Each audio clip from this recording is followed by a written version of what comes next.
This is the Tech Support Guy Show, episode 47 for September 18th, 2011. 1 hour of tech news should be enough for anybody.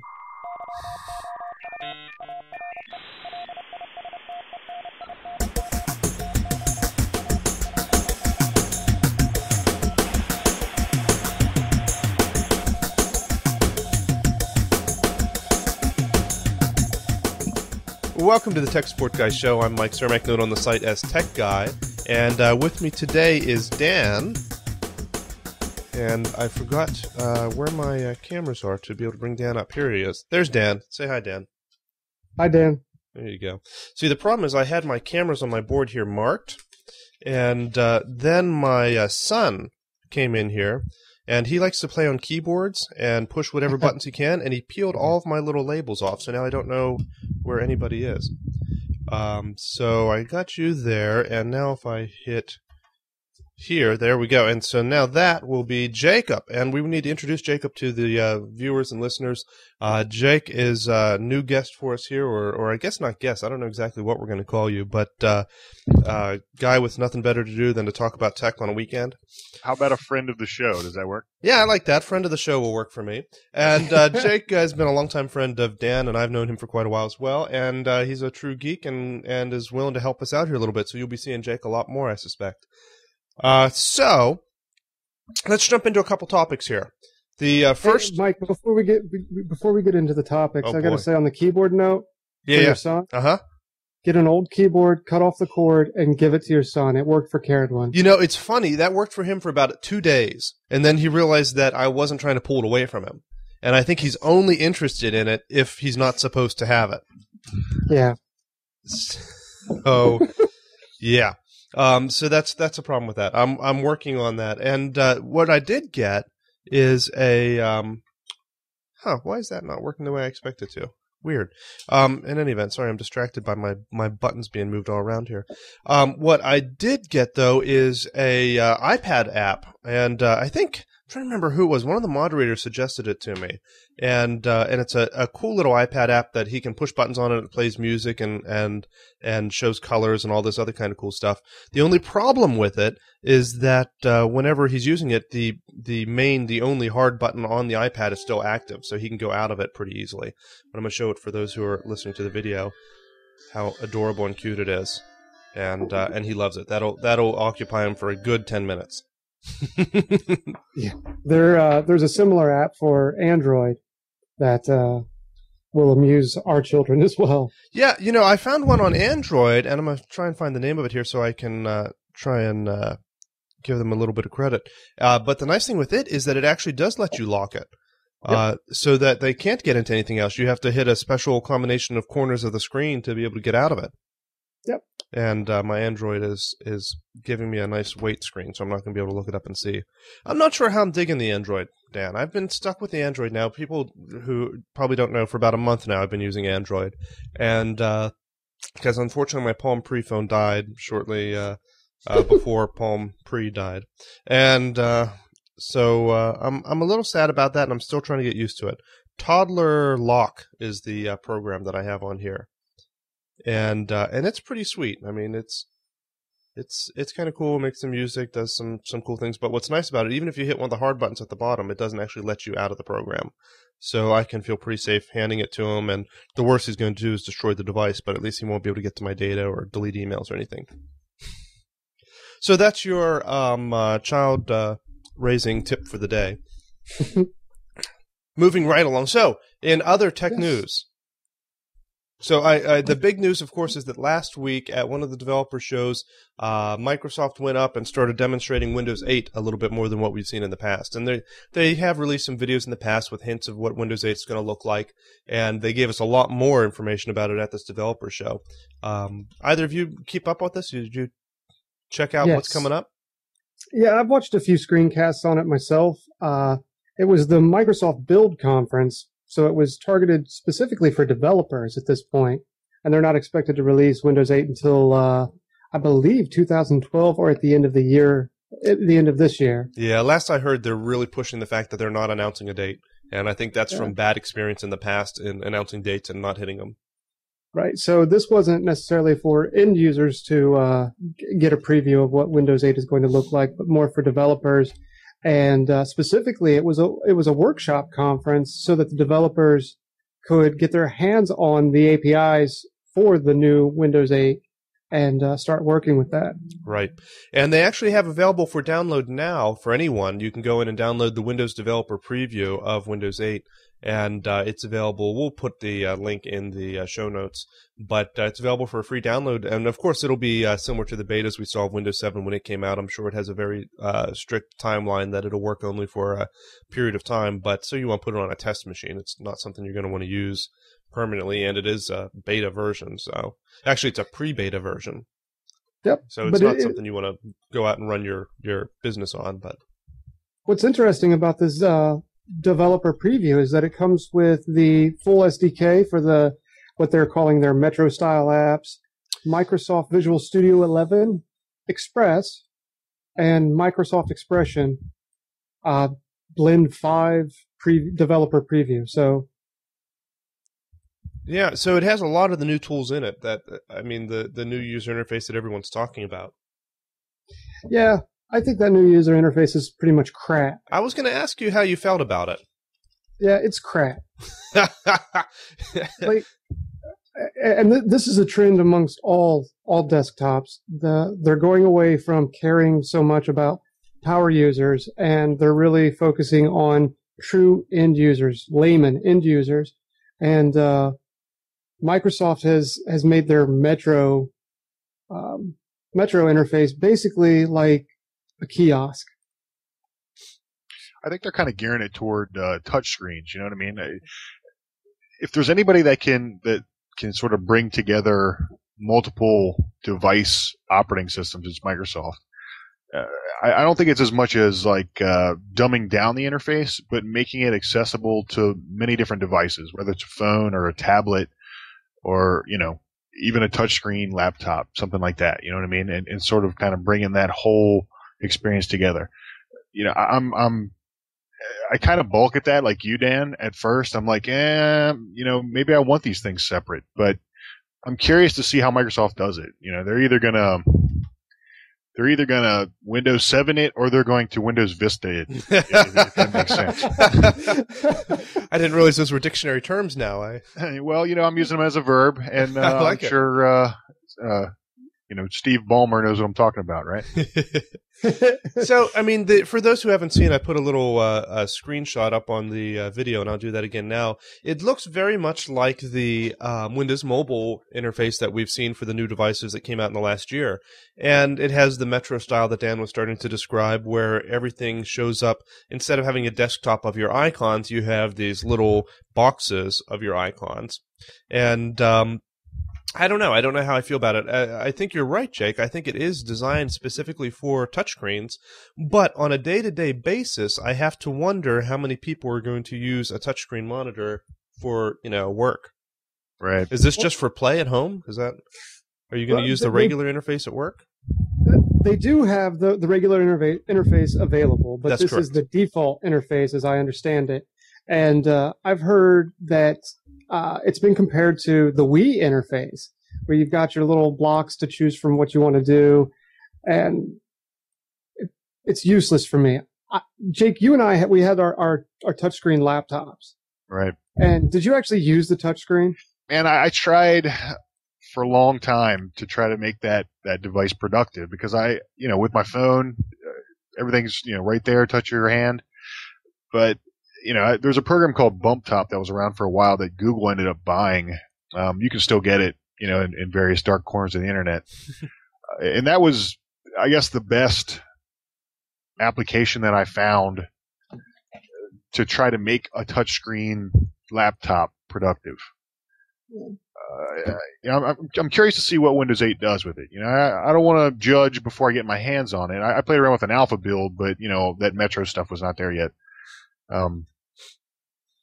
I'm curious to see what happens. I'd like to see it become productive, something that you can use at work, something you can use every day, But even the semantics of it, holding your hand straight out at the monitor, right? That is my problem. I think. Yeah, even using a touchpad on a laptop gets tiresome pretty quickly, and that's not against gravity near as much. Holding your hand straight up against the screen. I mean, for certain things, I can see how that'd be useful, but man, as a regular interface. Now, if it's designed specifically for tablets, if they're thinking about taking out the iPad with this, then maybe that's going to work. I think that's what they're doing. I do think that's what they're doing. Mikey, we missed it because we didn't go to CES this year, but Microsoft actually had an Acer laptop that they were using to show off Windows 7 and its touch capabilities. And the Acer laptop, what it was basically was two screens, two touch screens. So the bottom one, you have your virtual keyboard and you're typing on it while you've got your other touch screen monitor up at the top. So you could use the touch interface like that if where your keyboard normally is a touch interface. So if you think about that, you could physically type on the touch screen, if you will, and then you could take the keyboard away and use your hand gestures to navigate through the operating system. See, and part of that problem there is you have a touch keyboard now. Yeah. Yeah. I still have a problem with that, I think. I don't like it. I don't like the new interface, but if it's like Windows 7, and Windows 7 is a good operating system. Yes, that's it. Yeah, I found that's the it video exactly. Here. Yep. That's it exactly. It looks like it's from the future with the blue fluorescent lights behind it. I'm sure that was a complete accident. So it looks like a normal keyboard there, but you're saying that's actually a touchscreen down there, huh? Yep. Yes, that is a touchscreen. That's excellent. I don't know. I don't know how I feel about that. Why wouldn't they just put a regular freaking keyboard down there? What's the advantage of having that as a touchscreen, other than the fact that it's a lot harder to type? Yeah, I don't really know. Well, then it can be anything. Then it can be a keyboard. Then it can be, you can change the way you interface with the computer at that point. Instead of just being a keyboard all the time, it could be a keyboard or it could be a giant touchpad. You're looking at old episodes of the show. I know how you guys feel about Angry Birds. I know you guys are all big fans. Especially Dan, I believe. I think Dan's a real big... So, think of the Angry Birds that you can play with two touchscreens. Right? Well, and in all seriousness, you've got your two monitors there, so you could use it to... it's funny, they're kind of talking about it as I see it on the screen. Anyway, you could increase productivity with a laptop by having two monitors. Sure, but then you're decreasing the productivity by not having a keyboard. But you're not. If the virtual keyboard actually works for you, the touch keyboard actually works for you, then I don't know. Maybe it'll work out. Well, and the thing I complained a while ago about not having a keyboard on the iPad. I mean the iPhone. And I was looking at this app for pilots, which is designed to help you be able to look in and look up weather and do computations and do all this other stuff.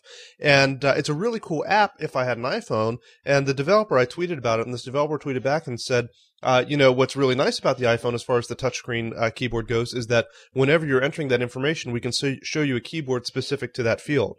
So if you're entering in your altitude, it shows you a giant, keyboard with big buttons to enter in only numbers, and it hides the letters. And and if you're entering in, whatever, it shows you a keyboard, or specific inputs that are available to that field, which is kind of an advantage. I did kind of like that, but I don't know.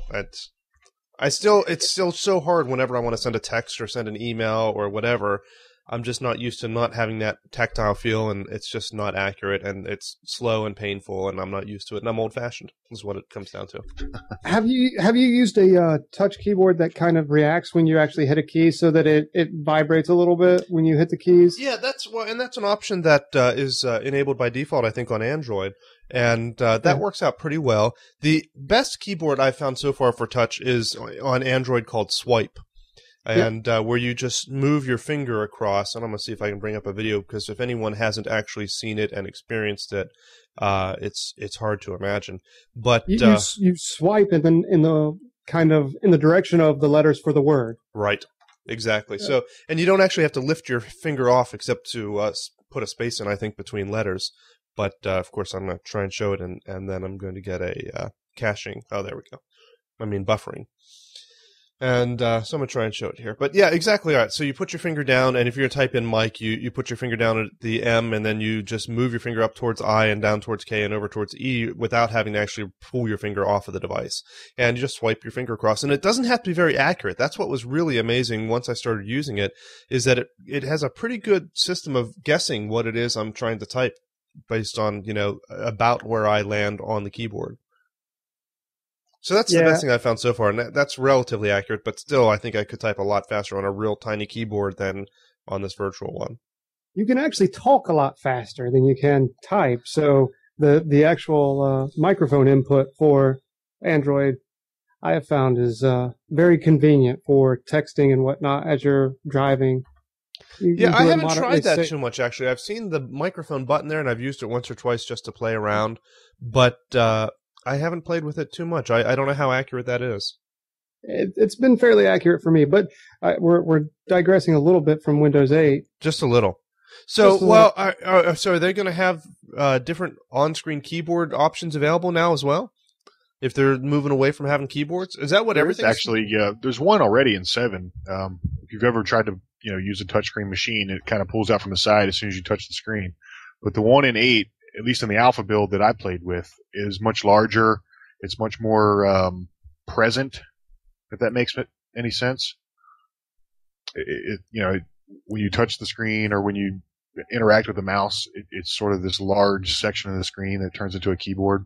I mean, it's pretty obvious when you use it that they are going toward a tablet, without, a single screen device sort of thing.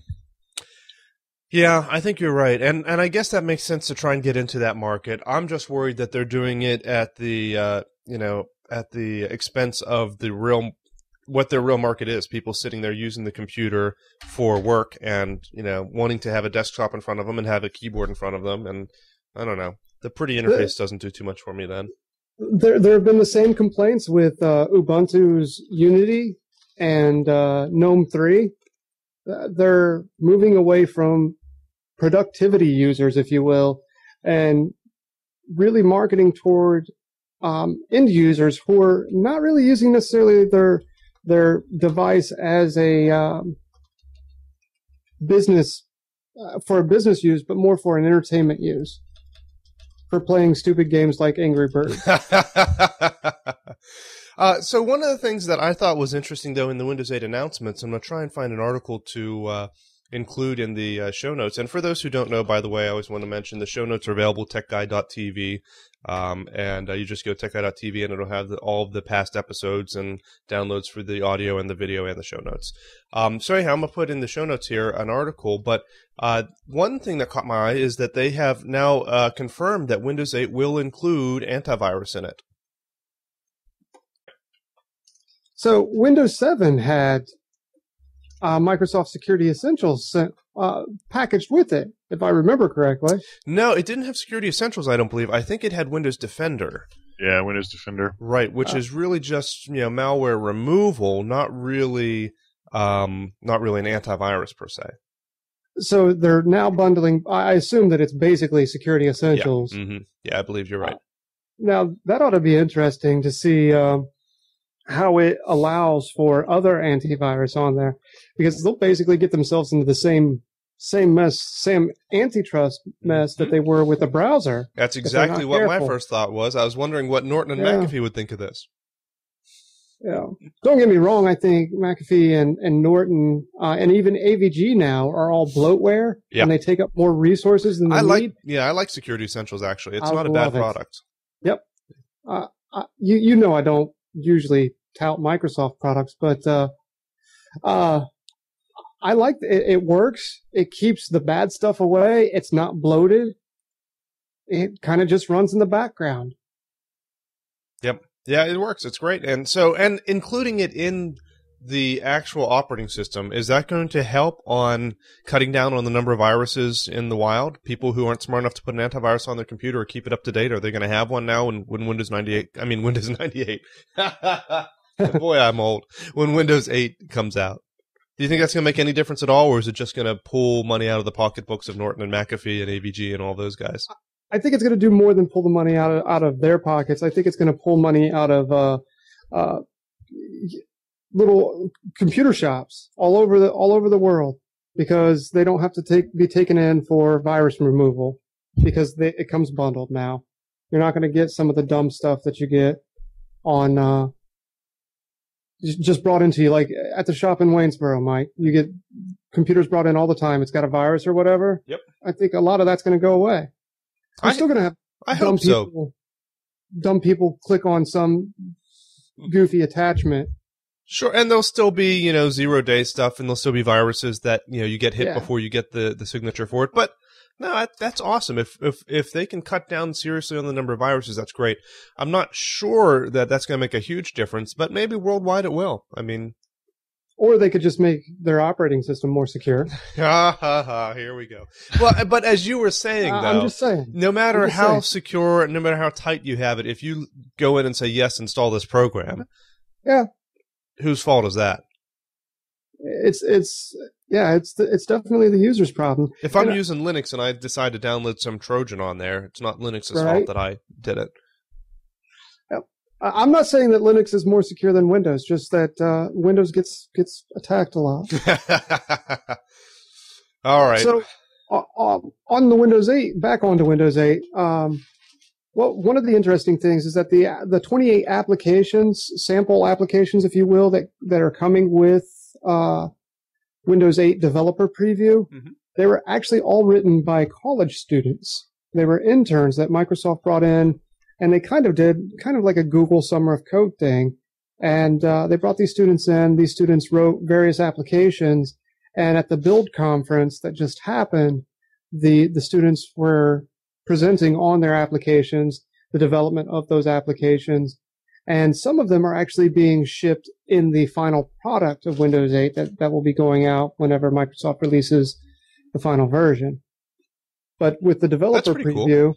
Yeah, it's really cool. I really like that. So I hope that some of the students get compensated for that.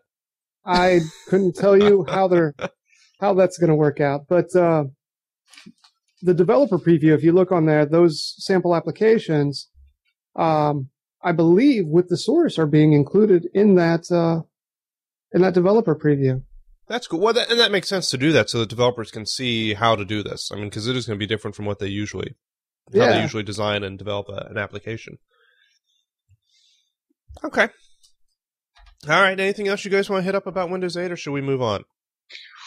There was something pretty cool. A couple weeks ago, they were rumoring that based on a bit of code that they found, somebody's digging around in a DLL and found some text referencing 360 crashing, basically.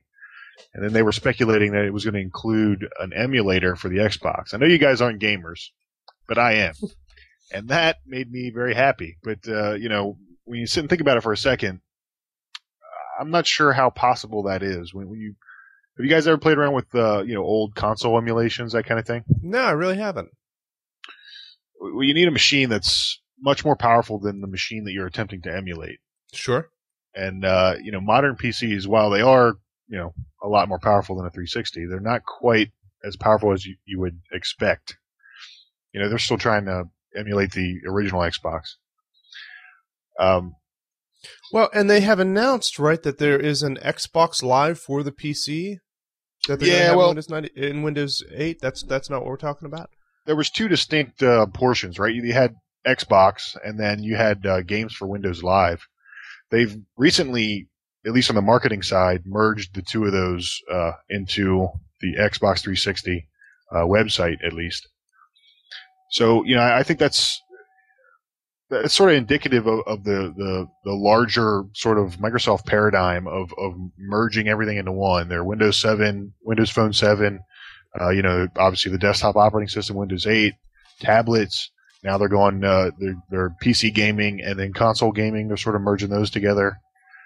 I'd like to see what that turns into. I hope they don't hose it up like they did Vista and ME, and it turns into something that they just forget and nobody ever talks about again. I'd like to see something really cool come out of it. I mean, there's potential there that if any company could do it, it'd be either Microsoft or Google. So if Microsoft hoses up enough, maybe Google will step in and do something even cooler. Mm-hmm. Yeah. Well, and that would make sense with what they were doing with the Kinect, with developing drivers for the Kinect themselves to work on the PC. Right. Yeah. Oh, that's a good point. I hadn't thought about that. Yeah, and those are actually supposed to be included with Windows 8 as well, the Kinect drivers. Nice. Yeah, and there was speculation on at least a message board that I was reading that they were going to use that as a controller for Media Center. You know, basing that off the stuff they're doing with the 360, like you can do Hulu and you can do Netflix and stuff like that. They would take Windows Media Center and then use Kinect as a controller, so you got voice activation and then motion controls for pause, play, that kind of thing. Yeah, excellent. That's an interface that I would actually like to use above a touch screen. I'll tell you, man, I tested the Netflix and Hulu applications, and the voice activation alone is really responsive. I mean, you can just relax. You're having your bowl of popcorn and your soda. You don't have to get up, go hunting the remote kind of thing. It's really nice. I'd like to see it flushed out a little bit more, but the potential's there.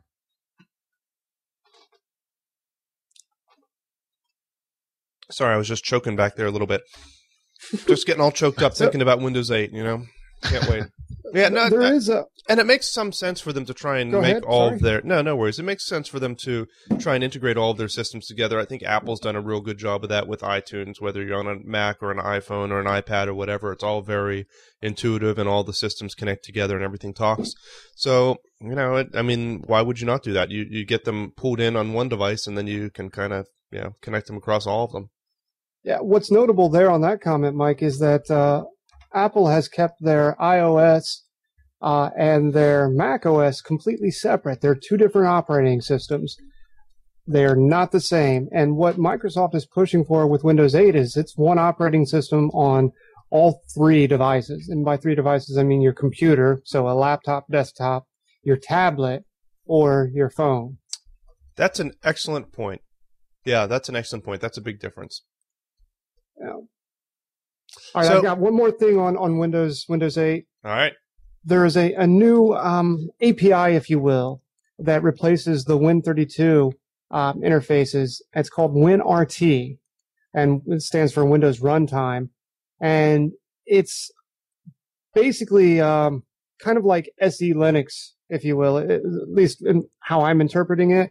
It kind of silos the applications, making them a little bit more secure.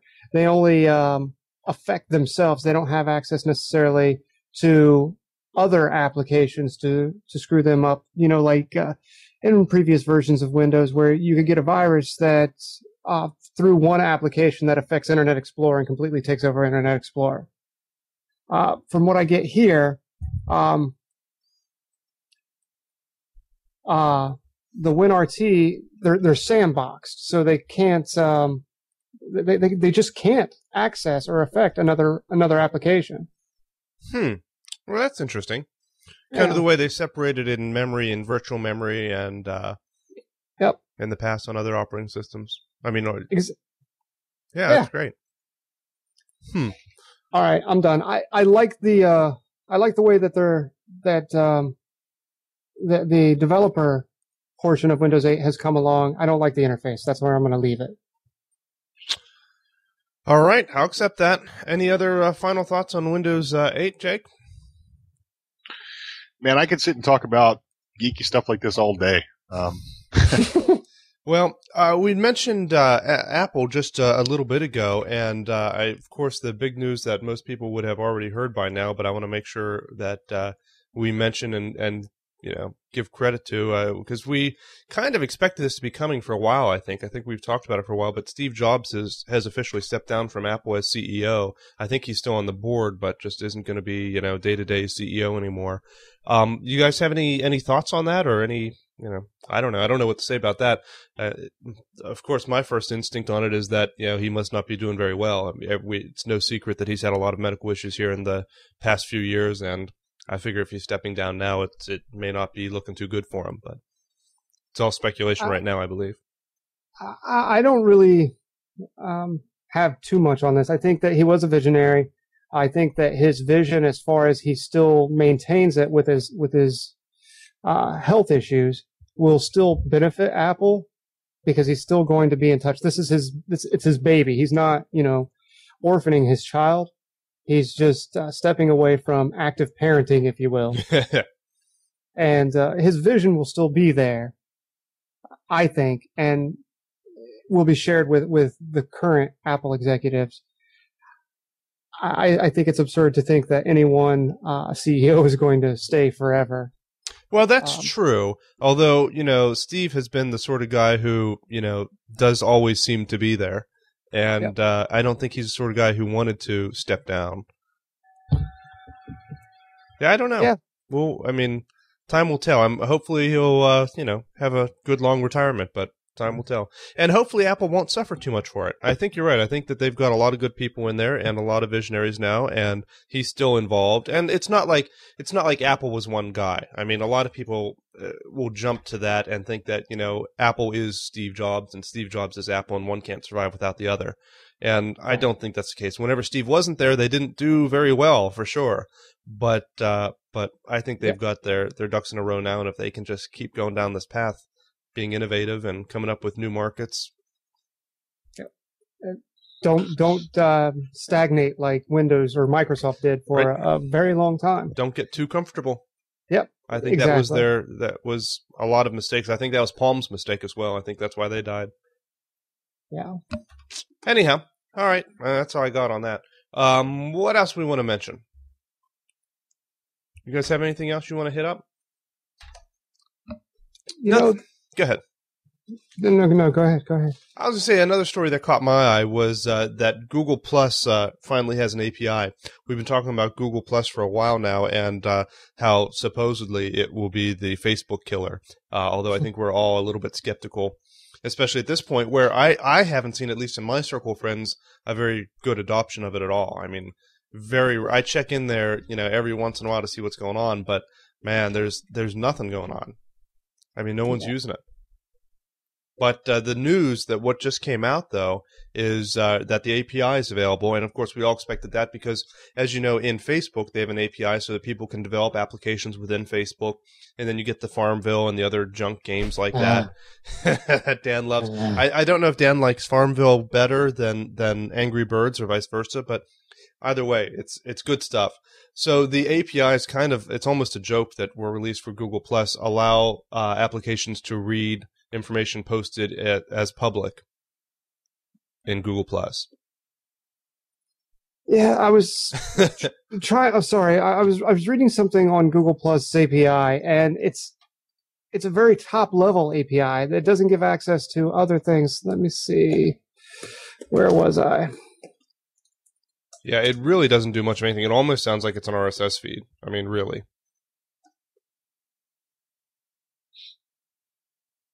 I'm assuming that it really just gives you access to the internetworking circle of friends type of stuff than anything else with Google Plus. I don't really know what you'd want to do with it. Yep.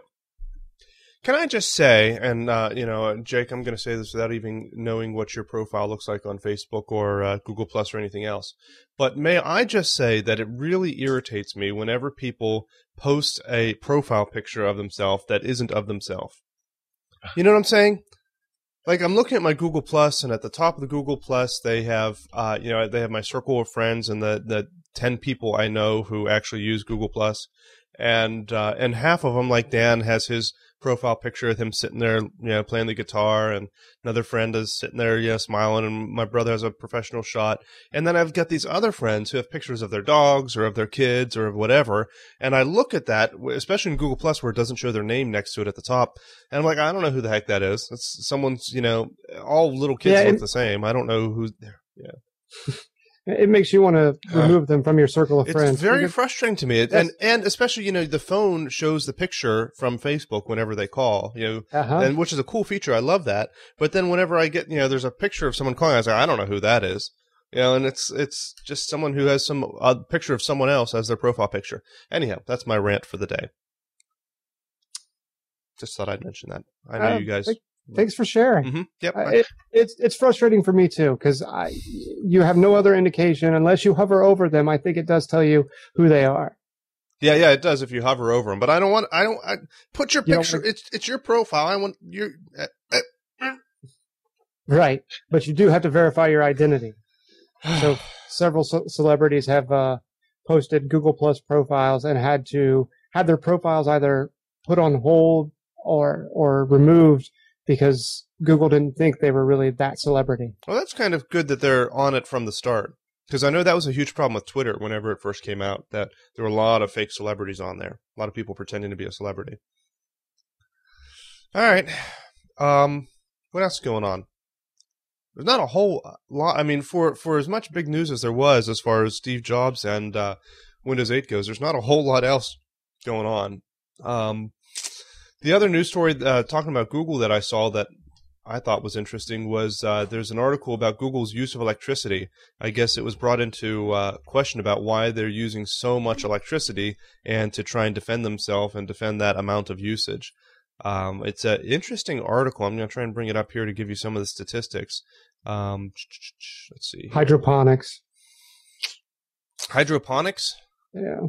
Is that the solution? No, that's why. Oh, that's why they're using it? Yeah. Why they're using so much. I don't understand. You don't get it? No, I don't get it. What's hydro?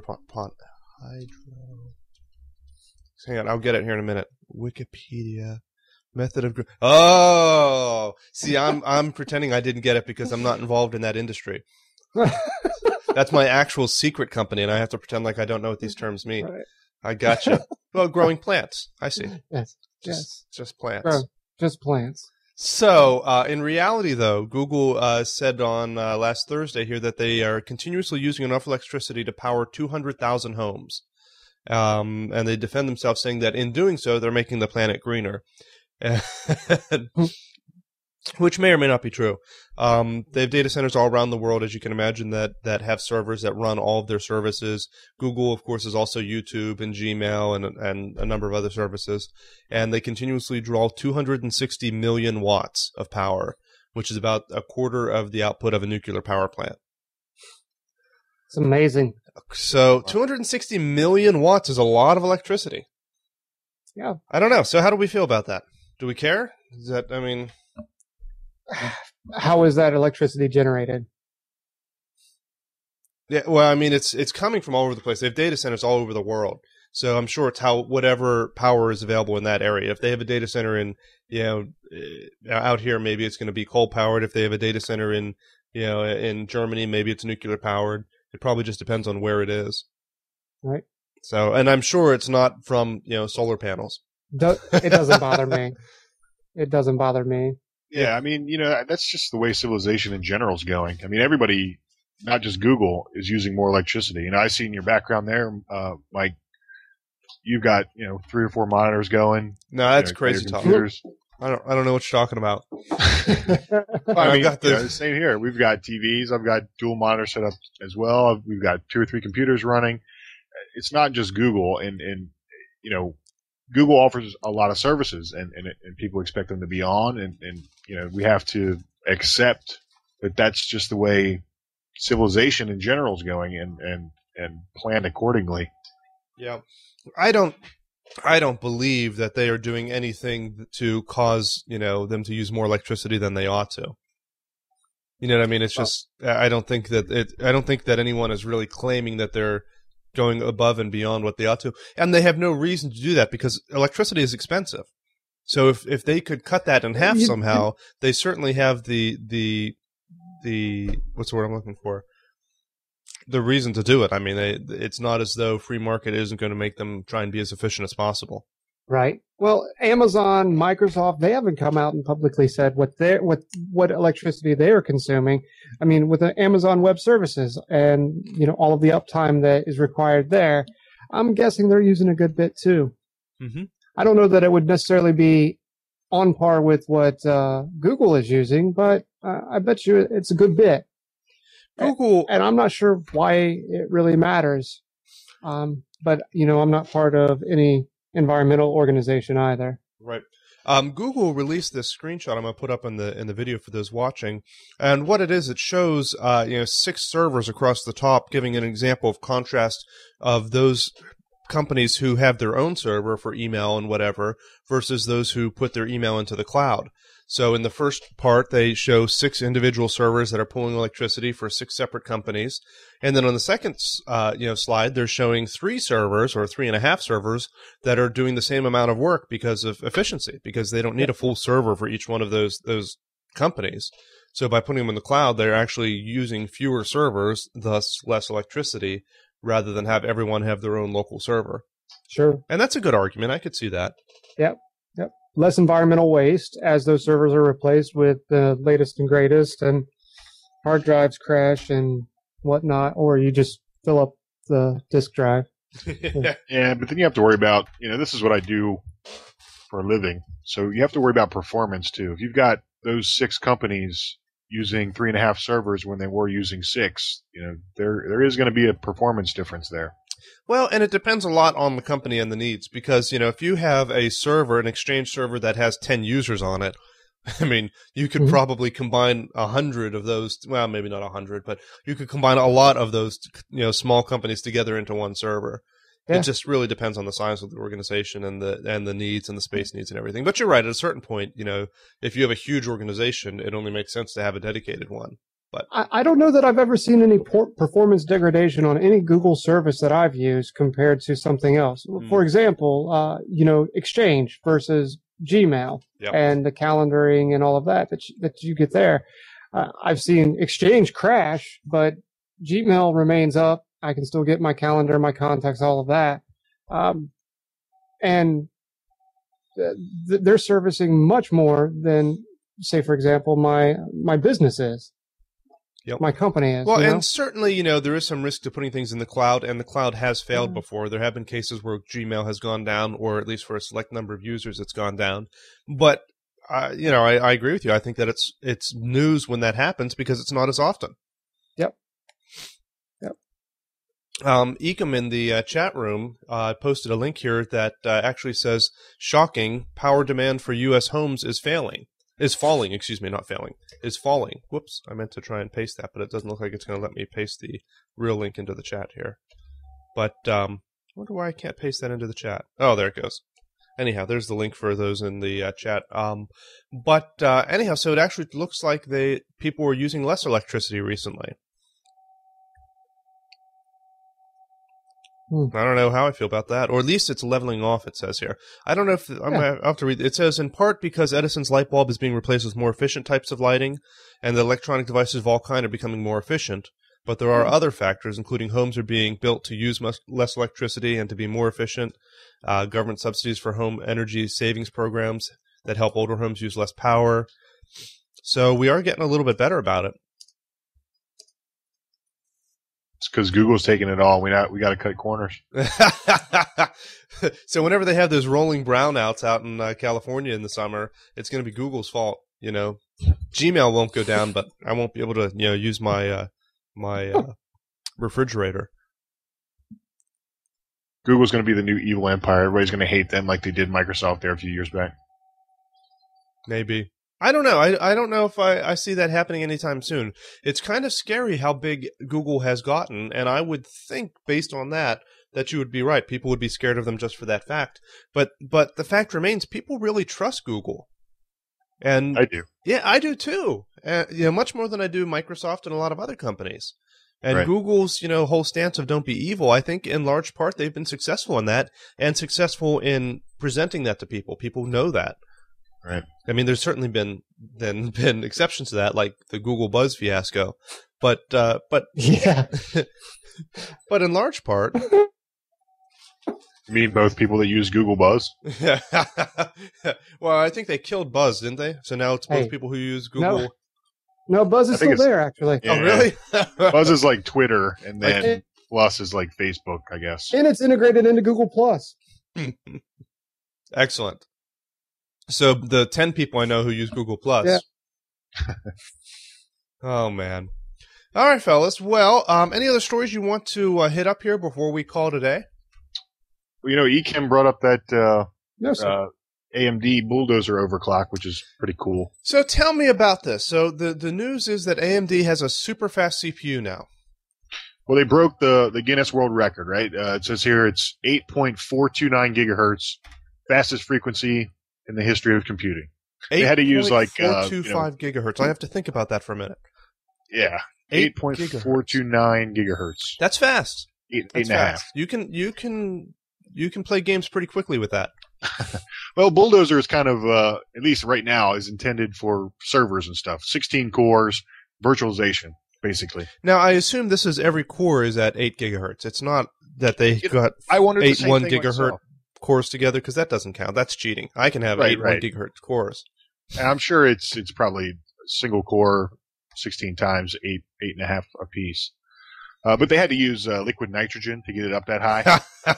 You know what I mean? So this is going to be on the consumer market any day now, is what you're saying. Well, the chip is actually, I don't know if it's out now, but it will be out very shortly. But this is an overclock. The chip isn't actually 8 gigahertz. Right. I mean, they were saying with standard air cooling or water cooling, they were getting about 5.5, which is still pretty fast. Yeah, 5 gigahertz is still very fast. When the fastest, real retail one out there is what, like 3.3 or something like that? Well, you're talking about desktop computing. Like I said, this is server stuff. Well, the Bulldozer is going to be released to consumers as well for desktop customers. It's coming out on the server side first, and then it's expected to be released to consumers in Q4 of this year. Yeah, I think they're going to change the name though, right? It's going to be they're going to call it the AMD FX or something like that, and they're going to, because AMD bought ATI, right? Yeah. So they're going to add graphics computing in the processor as well. A Radeon, it's going to be kind of a different chip. GPU. Yeah. Yeah. But this one that they use, liquid nitrogen on it. Yeah, you got the video there. Yeah, that's server stuff right there. I don't know that I know too many servers that are cooled with liquid nitrogen. I'm not sure that this is a server machine. I think this is. Well, this is obviously going for the record kind of thing, but this is the computer in Hitchhiker's Guide. There you go. Yeah, that's crazy. That is crazy. So, what do you do with 8 gigahertz of processor? I don't know. Run a benchmark, I think is what they did. Well, I guess what you could do is you use it in place of 4 other servers, and then you're using less electricity. There you go. Yeah. Right? Isn't that so? Google needs to go and get a bunch of these CPUs. That's crazy with the liquid nitrogen. Oh my goodness! They've already announced the successor to Bulldozer. They've called it Pile Driver. And it's expected to come out next year. And what's it going to be? 16 gigahertz? What happened to Moore's Law on this? Right. I don't know. Huh. What? I'm looking at the video you're showing and all this steam and condensation coming off there. Right. That's got to be good for the computer. That may be a little distracting on a desktop machine. It would look like you're using like a steam-powered computer. Like this is one of the first computers.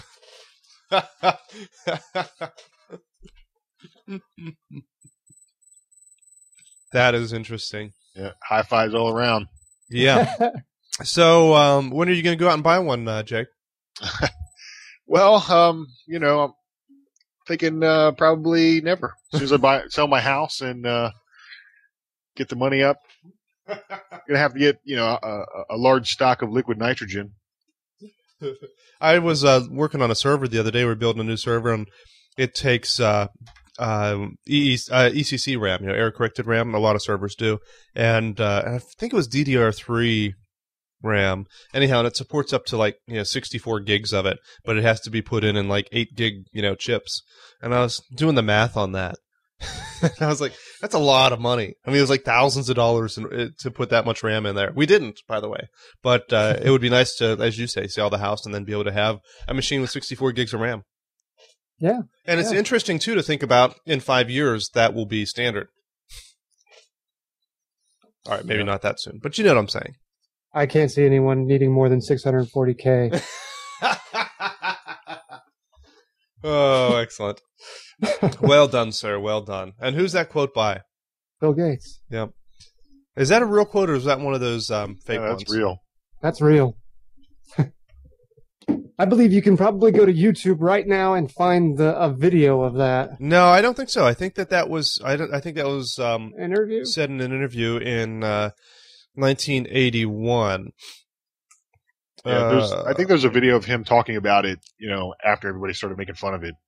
Yeah. Him going back and talking about why he said it, and Oh, no. If you look at Wikipedia, and Wikipedia is always correct, misattributed, 640K ought to be enough for anyone. Often attributed to Gates in 1981, Gates considered the IBM PC's 640 kilobytes program memory a significant breakthrough over the 8-bit system that typically was limited to 64 kilobytes, but he has denied making the remark. He says, I've said some stupid things and some wrong things, but not that. No one involved in computers would ever say that a certain amount of memory is enough for all time. I feel bumping into that silly question attributed to me says 640K ought to be enough, is enough. There's never a citation. That quotation just floats like a rumor repeated again and again. So he claims that he didn't say it. Revisionist history. Yep. Who knows? I mean, who knows? And it's interesting though. He says that he said a lot of dumb things and a lot of wrong things, but not that. So, and that does make sense. Anyone involved in computers, I can't imagine. That's a good point. No one involved in computers would ever say that. We have 1 terabyte drives. That's going to be enough forever. Well, that's easy enough for us to say right now, when having experienced the technological growth that we have. But when computers used to take up entire rooms and houses, if you will. Maybe the perspective was just a little bit different. Maybe. All right. Well, with that, I think we're going to call it a wrap. And I think that 1 hour of tech news ought to be enough for anyone. So we will be back next month, and the next show is currently scheduled for Sunday, October 16th at 1 p.m. Eastern. So add that to your calendar. Make sure you're in there like Ecom was, and we have a couple other anonymous viewers listening and watching there. But it's Sunday, October the 16th at 1 p.m. Eastern, and you just go to techguy.tv. And that's also where we'll put up this show, and all the past ones are up there, and the show notes and all that kind of good stuff. We're also on iTunes, so make sure you go in there and subscribe. So, Dan, I don't have your video to put up, but do you have anything you want to hustle here? No, you can find me on Twitter as LinuxFile. You can go to linuxfile.org. You can find me on the Tech Guy forums as LinuxFile. It took you a second to remember that you're always LinuxFile. Yeah. And oh, look, there you are. And so, how about Jacob? Where can people find you? And you have anything you want to plug?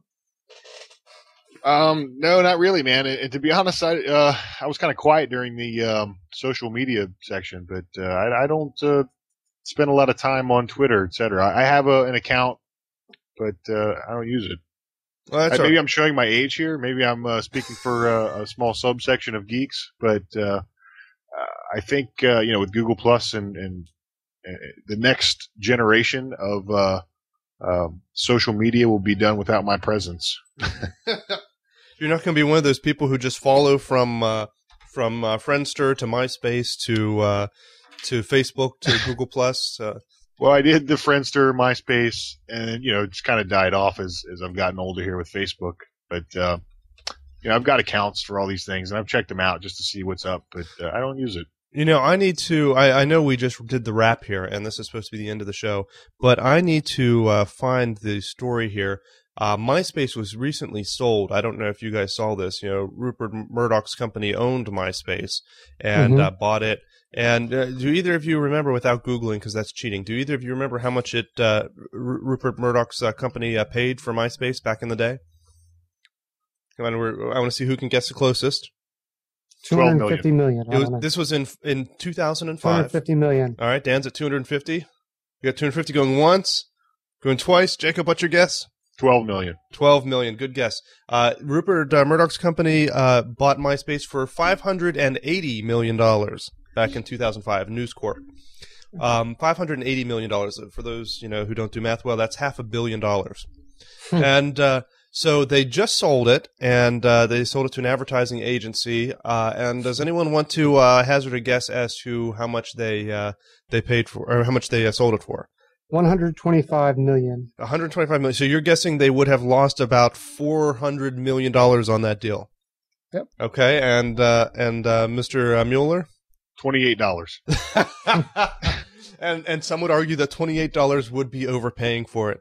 However, they did somehow get $35 million for it.